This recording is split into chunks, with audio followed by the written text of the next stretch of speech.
Hey everyone, Coach Micah here. Welcome back to the channel.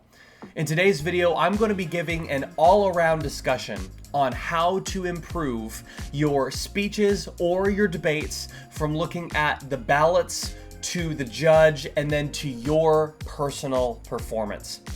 And honestly, this project is a long time coming. I started working on it way back in October. You'll see some footage from that as well.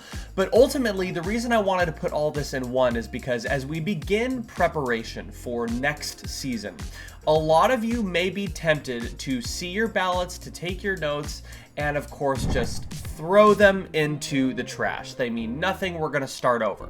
However, your ballots and your notes and everything like that are really, really important. And so what I'm going to do in today's video is show you some examples of ballots. We'll talk about judges as people, how you can do a better job at persuading them, and of course, how you yourself can change your mannerisms or your habits to make yourself look more trustworthy and persuasive.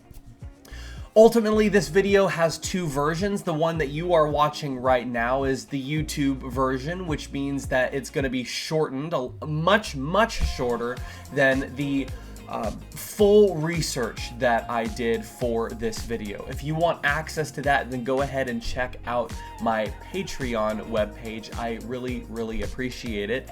That is going to be basically an equivalent of multiple coaching sessions that, of course, I charge for, but condensed into a really convenient price for you guys. So make sure to check that out, especially if you find the information that you're about to hear helpful.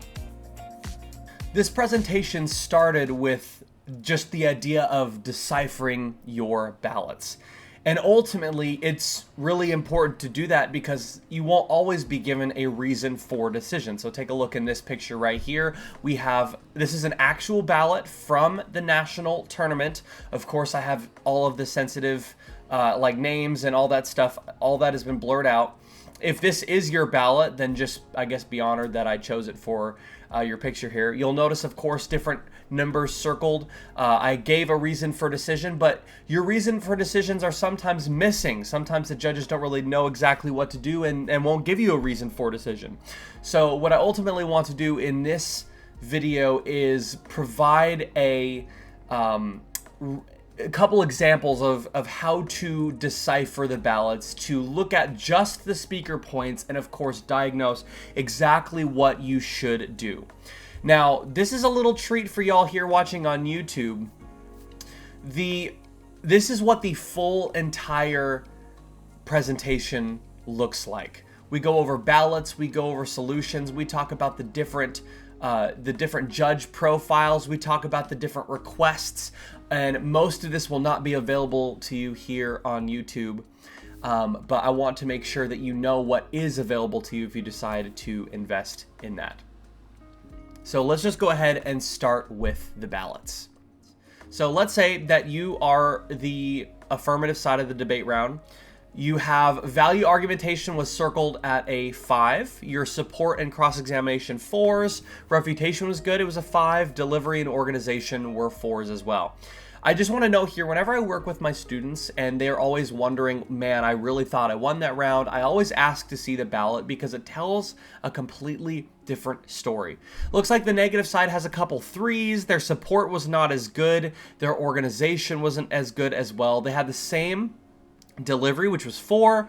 The refutation was not as good, and value argumentation also was not as good. You'll notice that in a tight round, generally the top speaker will have the number circled just above the opponent. So while negative has a value argumentation at 4, they were just beat out by affirmative, who had value argumentation circled at 5. So the average round will generally show the judge will sometimes score the lower person first and then score the higher person next, giving them a better marks, or it'll be the other way around. They'll give the good one the marks first, and then the debater that they think lost, they will give the lesser marks to.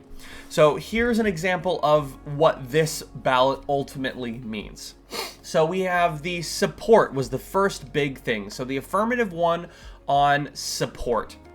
While it wasn't a 5, while it wasn't perfect, ultimately they proved their claims more, or the judge was persuaded by their claims more. Delivery was a key factor here. Both sides were really good in terms of their delivery, so that means that this was a close round. When the delivery is worse or better, ultimately that creates a larger disparity, which makes it easier for the judge to vote for someone. But because the delivery was equally good, the judge focused on the arguments. Another thing was organization. So not only were support and delivery key here, but organization was basically saying that throughout the entire round, I followed what the affirmative side was saying more. I followed that they were making good claims and I could easily come up with a decision. Now, ultimately, their organization was not a 5, which means there could have been issues with the organization. When it comes to that, the biggest and most problematic part of organization come with the responses, how you start your speech, how you end your speech. We, of course, will have much more content on that to view later as I will continue making coaching videos. And of course, if you want to book a session with me and go over some of your specific ballots, then we can do that as well. But that's what this round came down to. Both sides had relatively good refutation. Both sides had relatively good cross-examination, value argumentation as well. Ultimately, the key here was the support, the delivery, and the organization. These were the lower marks. So these are the things that we could either have improved on more, and the side with higher marks is going to be given those things. I had a lot of fun doing this photo shoot. If you want to see the behind the scenes, go check out the video on Patreon. But ultimately, who is your judge? Who is the person sitting in front of you? Well, a lot of debaters get tied up in the idea that they are debating their opponent. They're really concerned about having their opponent's flows. They're concerned about having their opponent's record. They're really concerned about their opponent as a person, what club they're from. Your opponent does not matter at all. Who is the judge? Who is the person actually deciding whether or not you're going to move on in the tournament or not? They're the person that you should be concerned about. And with that being said, there are multiple types of judges. Today, we're going to be talking about the most obvious one, which is, of course, the parent judge. This is someone that you're going to see in almost every single round, because at smaller local tournaments, they're the only people there who can judge. And so obviously men and women are different in how they decide things. They're different in what they look at. They're different in how they analyze information. So knowing that, we can actually adapt our speaking style in a way that is more persuasive to one if they're our judge, and more persuasive to the other if they're our judge. Okay, so let's start with the father. Men really enjoy, if you look at the classic stereotypes, right? You know, you have the guys that are watching their westerns or their historical documentaries, right? Generally, fathers, grandfathers, all the like, they want background knowledge. They want intelligence. They want you to be able to demonstrate that you know what's going on. You know to the fullest extent the history of something. If you make a claim, you need to prove logically that it makes sense, historically that it makes sense. They want your arguments to be significant. They're not really drawn to emotional type arguments. Make your argument and make a good argument. They also want their energy matched. We're going to go into that in the documentary. So if you, or I should say the larger coaching file, if you want to know how to match a judge's energy in a way that makes you more persuasive without saying any words, then obviously go ahead and check out the video on my Patreon page and stick to the end, because that's the last thing that we talk about. And coaches really like you to perform. They really like to see a good debate. You know, they're trying to give the best feedback possible because they want you to be the best performer. They want you to win. So show how you can, if it is a parent and they're a coach, do a good job debating. Be a good debater. Moms care about clear decisions. They want you to outline it for them, show them why you win. They really care about your personality and they care about your personality, and they want you to be authentic. They want you to be who you are and not afraid of who you are. Just be who you are. They also take some of the best notes ever. And I'm so appreciative of all the ballots I've gotten over the years from mothers, because they just take the best notes, okay? So with that said, make sure that you are flowing well, make sure that you are organized, that your tagging is good and accurate, that you're not just jumping around from A to B to C to D, that you're actually doing your job. They also really care about kindness and respect, so make sure that you are kind to your fellow competitor, that you understand that it's just a debate round and that they're the ones voting for you, so making sure that you follow their requests. They really want you to be accurate, while dad judges are who are coaches are more concerned about your performance and your ultimate how you've held yourself in the round. Mother judges as coaches want you to be accurate. They want the information to be true. Basically an expression that you know what you're talking about. They also appreciate emphasis and significance, as do most judges. They want to, again, like fathers and male judges, want you to be intelligent.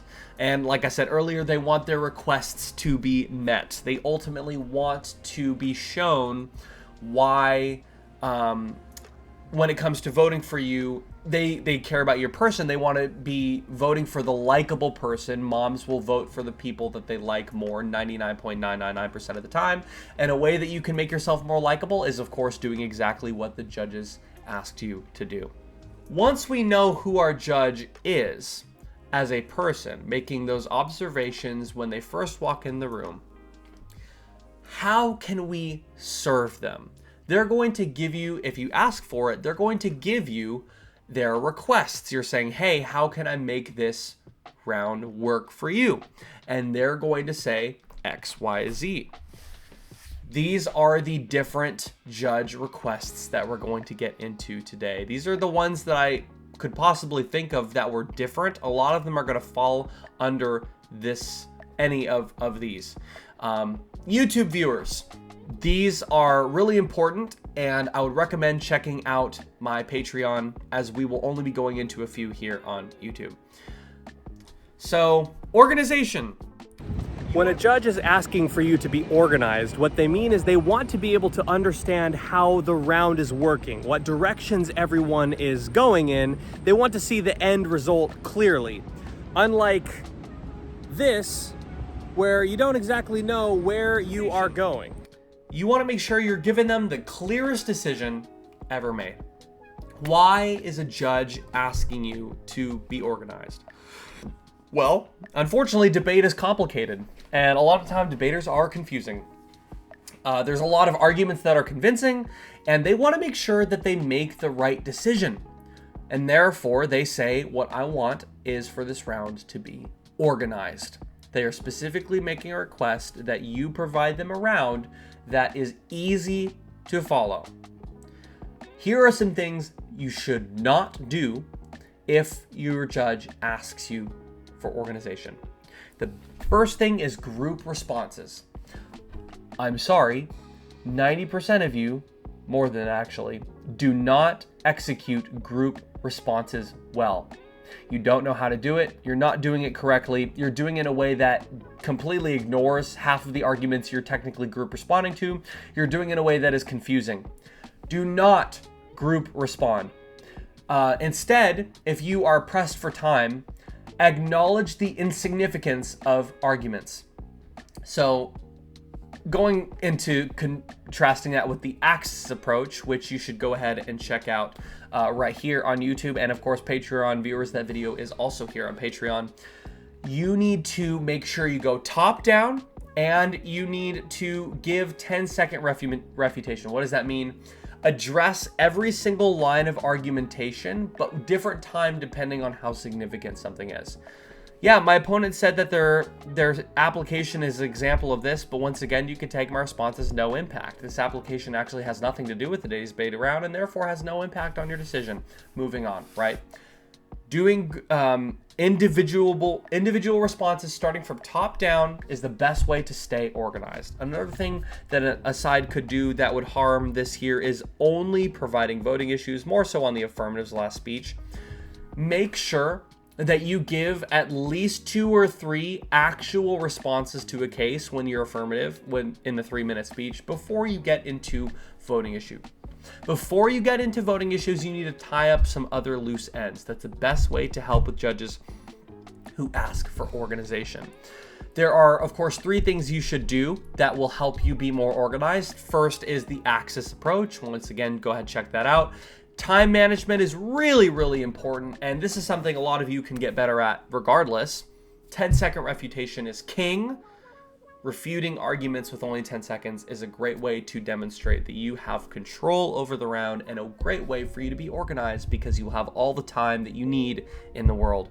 The last is, of course, key points. So accurate representation. When I talk about clarifications, or when the debater has gotten into the weeds, because it's very easy to get into the weeds, especially with our resolution coming up, make sure that you accurately represent the state of the round, and do it in 3 ways. There is magic in the number 3. 3 is the number that helps the brain the most.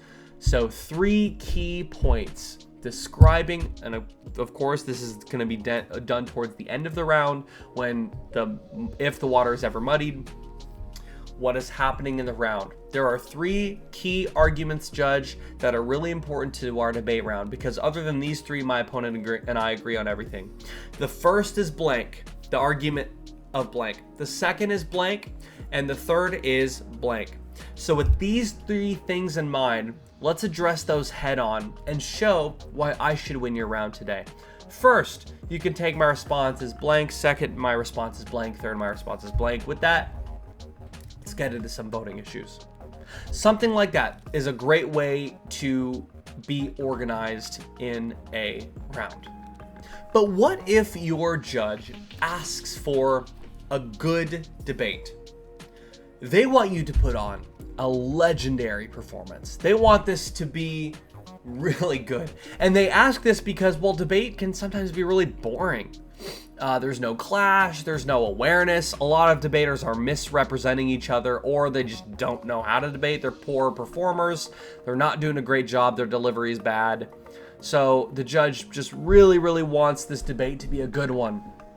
So here are some things you should not do when your judge asks for a good debate.